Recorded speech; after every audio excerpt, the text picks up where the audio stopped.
শোনো শোনো, কোথায় যাচ্ছ আব্দুল্লাহ? নাসি পাতা উঠাতে। কোথায় পাতা উঠাবা?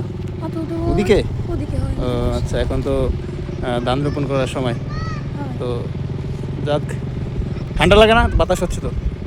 ঠান্ডা লাগলেও করতে হবে। ও, পাথো কি কত টাকা দেয় পাতা তুললে? 100 টাকা। মাত্র 100 টাকার জন্য এত কষ্ট?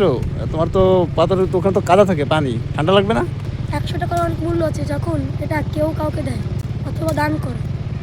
আচ্ছা আচ্ছা, এটা এটা সত্য কথা, এটা সত্য কথা। আসলে 100 টাকার অনেক মূল্য হয় যখন এটা কাউকে দান করতে যাওয়া হয়, তখন আসলে 100 টাকার মূল্যটা বেড়ে যায় আর কি, আমাদের সেরকম মনে হয়, তাই না?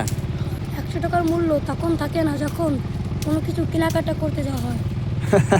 আসলে তুমি অনেক এটা বাস্তব এবং সত্য কথা বলছো। আসলে এইটাই আসলে, যখন দান করা হয় তখন মনে হয় যে টাকার মূল্য বেশি, 100 টাকা দান করা আসলে অনেক কঠিন হয়ে যায়, কিন্তু আসলে যখন সেই টাকাটা দিয়ে কোনো কিছু কেনাকাটা করতে হয় তখন মনে হয় যে আসলে 100 টাকার মূল্য কতটা কম। ঠিক আছে, ধন্যবাদ, তুমি অনেক সুন্দর কথা বলছো। ঠিক আছে, তো যাও, কাজ করো।